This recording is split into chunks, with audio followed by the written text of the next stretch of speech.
पर। जितना गुड़ डालोगे उतना ही मीठा, बोलो उतना ही मीठा होगा। संगमरमर मस्जिद में लगाते रहो, मौलवी की तनख्वाह 1 लाख रुपए महीना।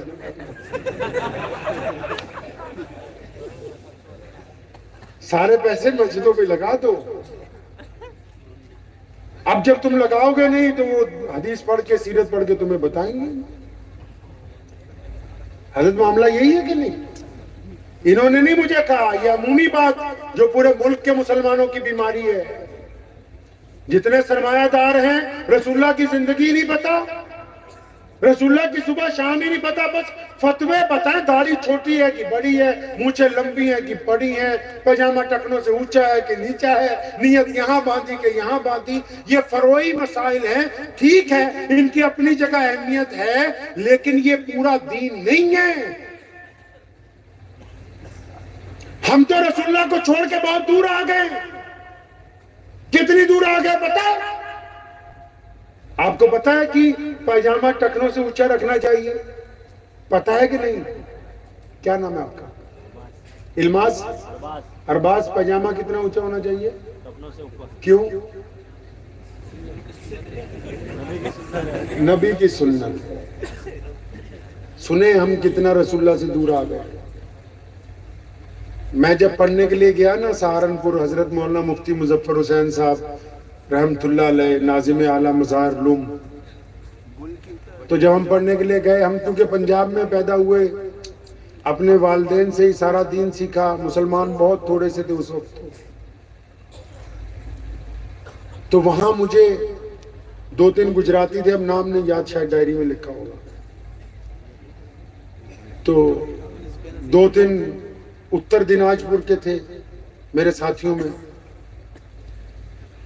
तो मैं जब वहां गया तो शुरू में 2-3 दिन गुजरे थे, तो किसी ने मुझे टोका, कहे मुल्ला जी ये तुम्हारा पैजामा नीचे है, इसको ऊंचा करो।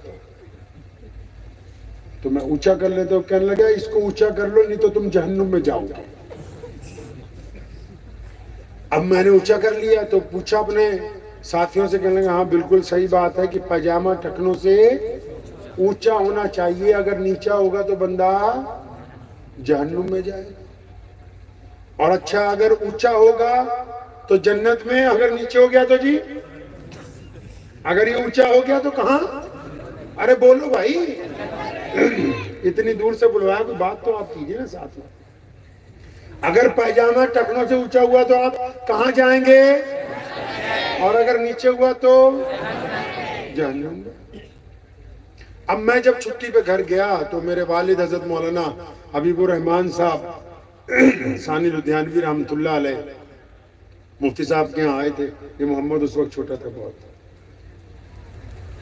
तो उनके वालिद हजरत मौलाना मुफ्ती मोहम्मद अहमद लुधियानवी रहमतुल्लाह अलैह, तो उनके वालिद भी रईसुल अहरार मौलाना हबीबुर रहमान लुधियानवी रहमतुल्लाह अलैह। उनके अब्बा भी हजरत मौलाना मोहम्मद जकरिया लुधियानवी रहमतुल्लाह अलैह। उनके अब्बा भी हजरत मौलाना शाह मोहम्मद लुधियानवी रहमतुल्लाह अलैह। उनके वालिद भी हजरत मौलाना शाह अब्दुल कादिर साहब लुधियानवी रहमतुल्लाह अलैह। उनके वालिद भी हजरत मौलाना हकीम अब्दुल वारिस साहब लुधियानवी रहमतुल्लाह अलैह।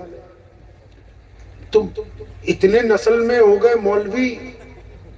तो मैंने अपने अब्बा को कहा कि आप तो मुझे बचपन से गलत पढ़ाते रहे। कहने लगे क्या? मैं तुम बोलता था कि माँ के पैरों में जन्नत है, ये बोलते हैं कि कुछ टुकड़ों में फंसे।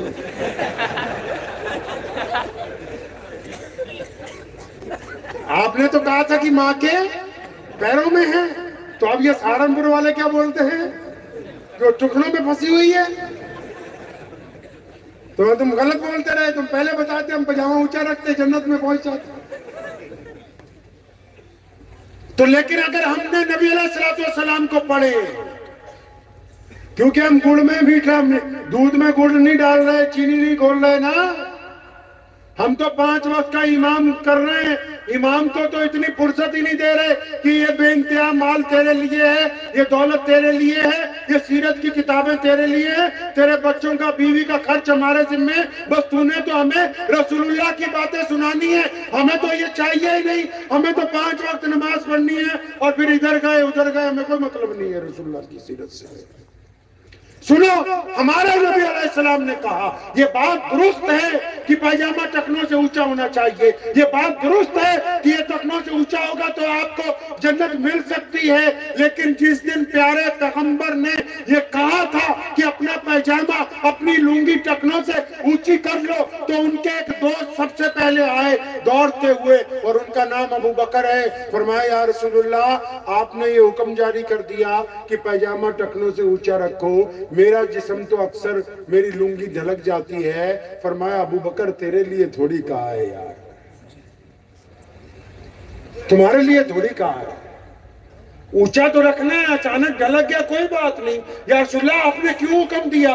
फरमाया इसलिए मैंने हुक्म दिया है कि जो लोग अकड़ के चलते हैं, जिनकी गर्दन में सरिया है, जो गरीब के सलाम का जवाब नहीं देते, जो माँ बाप का एहतराम नहीं करते, जो बीवी के मुंह पर थप्पड़ मारते हैं, जो चौराहे पर चलते हैं दूसरे को बर्दाश्त नहीं करते, जो यतीम को खाना नहीं खिलाते, जो मिस्कीन को मोहब्बत की निगाह से नहीं देखते, जो दूसरों के साथ प्यार से नहीं बोलते, फरमाया ये इसलिए ऊंचा करवाया ताकि शर्मो हया की वजह से उनकी गर्दन झुक जाए, उनमें आजिज़ी और इनकिसारी पैदा हो जाए। अब सुनो मसला। आप सोच रहे होंगे बहुत देर होगी मौलवी ने मसला नहीं कोई सुनाया। अब सुनो मसला। एक बंदा मेरी तरह मौलवी हो, सर पर दस्तार भी हो, दाढ़ी भी हो, कपड़े भी हो, पजामा भी टखनों से ऊंचा हो, लेकिन वो अपने बाप को सलाम ना करता हो, अपनी माँ के साथ इज्जत से ना बोलता हो, अपनी बीवी के साथ बदतमीजी करता हो, अपने बच्चों पर जुल्म करता हो, अपने पड़ोसी को गाली देता हो, राहगीर को सलाम का जवाब ना देता हो, यतीम के मुंह में लुकमा ना डालता हो। अब ये कमबख्त इस पजामे को टुकनों की बजाय अगर घुटने पर भी कर लेगा तो इस्लाम को इससे कुछ लेना देना नहीं। अगर मसले की रूह कत्ल हो गई तो फिर मसला अपनी जगह से खत्म हो गया।